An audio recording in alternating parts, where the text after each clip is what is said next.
Isang magandang oras po sa inyo mga kaibigan, saan man po kayo naroroon. Welcome po muli dito sa Kape at Balita sa Radyo Pilipino UK. Medyo bumalik na naman po sa kampanyahan itong ating mga kandidato sa darating po na eleksyon mga kaibigan. At alam nyo ba na kinakikitaan na po ng lamat? Ang noon ay sinasabi nilang matatag na samahan ng alyansa na ikinakampanya po ni Bongbong Marcos, yung kanyang 12 kandidato sa pagkasenador sa nalalapit po na midterm elections. Sinasabi ho ng mga eksperto na kinakikitaan na po ng lamat yung kanilang samahan. Once a formidable bloc, ngayon po ay hindi na, meron ng crack dyan sa alyansa mga kaibigan. Sinasabi dito, nakikita na ho ng unti-unti ang cracks o lamat sa samahan ng alyansa mga kandidato ni Bongbong Marcos. Unang-unang dahilan mga kaibigan, ito po yung pag-aresto kay dating Pangulong Rodrigo Duterte at tuluyang ipinadala dyan po naman sa ICC, dyan sa The Hague, Netherlands, na kung saan hanggang ngayon mga kaibigan ay hindi maipaliwanag, hindi makapagbigay ng malinaw na pahayag o dahilan ang mga nagplano sa kanyang pag-aresto. Unang-una si Boying Remulla ng Department of Justice, yung kanyang kapatid sa DILG, si Eduardo Anyo, at ayaw lang nilang aminin na kasama dito itong si Pangulong Bongbong Marcos mga kaibigan. Nakikita ko nila isa sa mga indikasyon kung bakit po nagkakaroon ng crack o pagkawatak-watak yung alyansa black ng mga senatoriables ng administrasyon. At nawawala na nga po yung original na 12 lineup. Ito hong tuluyang pagtiwalag sa kanila ni Senadora Amy Marcos mga kaibigan. Siya po ay walang iba kundi isang o kapatid ng kasalukuyang Pangulo ng Bansa. Yun kanyang high profile na pag-exit doon sa alyansa. Dahil ano po yung kanyang dahilan? Hindi ho niya masikmura. Hindi niya masikmura ang direksyon ng administrasyon ng kanyang kapatid, mga kaibigan. At isa pang dahilan dito ay yun nung ipinatawag niyang pagdinig sa Senado bilang chairwoman ng House Committee Senate Committee on Foreign Relations, kung saan inatuklasan ho dyan ang napakadaming kamalian, pagkakamali ng mga opisyalis ng gobyerno na humawak po dyan pagproseso dun sa paghuli kay dating Pangulong Duterte at pagpapadala dyan po naman sa ICC. Hindi maipaliwanag ng mga opisyal ng pamahalaan dun sa naturang pagdinig. Yung sinasabi ho nila na hindi nasunod na proseso na itinatadhana po ng ating saligang batas dito sa Pilipinas. At katulad nga ng binabanggit natin ay kinu-question din yan ng maraming international lawyers sa ginanap na pagpupulong kamakailan lamang mga kaibigan. Ang isang indikasyon po dyan mga kaibigan, ang isang indikasyon dyan na hindi na solido, yun po namang alyansa black o alyansa senatoriables. Ayun hong sinasabi ho nila mga kaibigan na titiwalag na din, pero hindi pa naman officially na sinasabi nitong si Senatoriable Congresswoman Camille Villar mga kaibigan. Pero umuugong na ho yung mga balita na maaring kumalas na rin siya diyan po sa alyansa mga kaibigan. Ang very obvious ho naman mga kaibigan, ang isa sa mga dahilan na hindi na ho buo at watak-watak na yung alyansa ni BBM ay itong si Senadora Pia Cayetano. Alam naman natin kung sino si Senadora Pia Cayetano.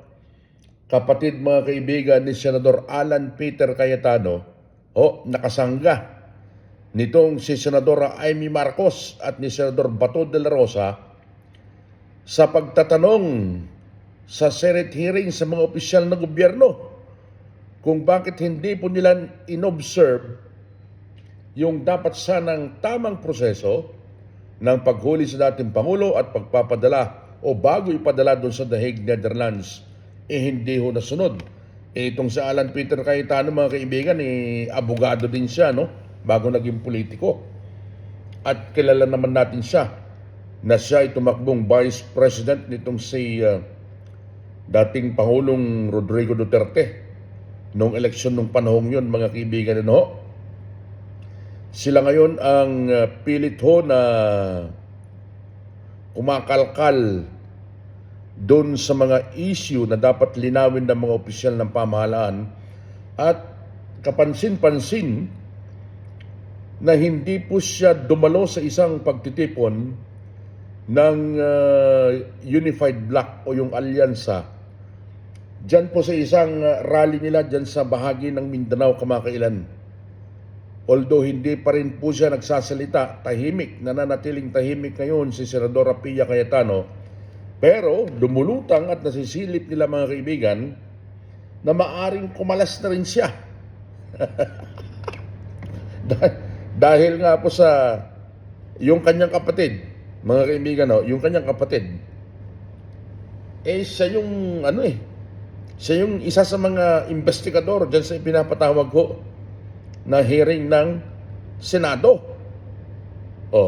Hindi pa rin siya nagsasalita pero yun ho ang lumulutang ngayon dahil isang indikasyon na malamang na kakalas na rin siya dyan sa alyansa. Yun nga pong isang rally nila dyan sa isang bahagi po ng Mindanao na hindi siya dumalo. Ang tanong dito Camille Villar and Pia Cayetano are next to exit.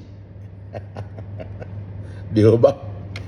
At nakikita ho nila na hindi na ho matatag yung kanilang alyansa bakit ka pa kung ikaw ang kandidato o mananatili ka pa ba dyan? Ito pa yung isang barometro. Yung pinaka-latest po na survey ng Pulse Asia. Lumagpak ng pagkalaki-laki. Sumadsad yung trust rating ni BBM kumpara sa pumaimbulog po naman na trust rating kay BP Sara Duterte. Ikaw ba ipipilit mo pa rin kumapit sa isang barko na hindi kayang timunan ng kanyang kapitan? Barkong panlubog, ika nga nila. Yan yung mga indikasyon mga kaibigan, kaya kaabang-abang po mga kaibigan na itong malalaking issue na ito dahil sigurado ako na maraming pagbabago bago at pagkatapos po ng eleksyon. Ito yung mga dapat abangan ho natin. Sila kasi ang nagsimulan nito Sinimulan nila tapos hindi nila kayang tapusin. Hindi nila naisip na yung ginawa ho nila talagang divisive yun Magkahati-hati hindi lamang sa taong bayan, kundi dun sa mga opisyal ng gobyerno, dating opisyal at mga kasalukuyang opisyal. Hati ho dyan. Gulo. Gulo ang mangyayari mga kaibigan. At imbes ho na mas magiging maganda ang ekonomiya ng bansa natin sa Pilipinas, kung ikaw ang investor, nakikita mong unstable ang political situation sa isang bansa, merong political instability sa isang bansa, maglalaga ka ba ng iyong puhunan o magbubukas ka ng iyong negosyo sa isang lugar na yan? Hindi.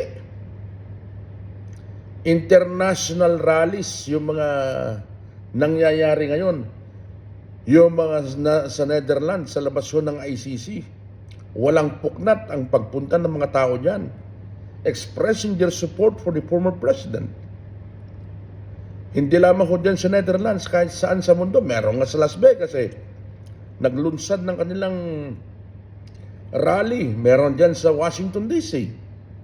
Oh, saan pang bahagi ng mundo, lalo na dyan sa Pilipinas, kalat-kalat, iba't ibang bahagi ng Pilipinas, ang naglulunsad po ng kanilang pagtitipon in support for the former president. Tingnan ninyo yung ginawa ninyong pagkahati-hati. Kaya itong alyansa ho na ito mga kaibigan, itong alyansa ni BBM, sinasabi nilang hindi na ho buo ito, may lamat na, may bitak na. Hindi na yung formidable block na sinasabi nila noon. No way, hindi na po, hindi na. So, yan lamang po ang masasabi natin ngayon. Itong araw po ng linggo ng pagkabuhay. Sa mga kaibigan ko na hindi pa po nakakapag-subscribe, baka naman po pwede nyo akong bigyan ng isang subscription lang. Masayang-masaya na po tayo doon. Isang magandang araw po sa inyo, saan man kayo naroroon. Keep safe, everyone.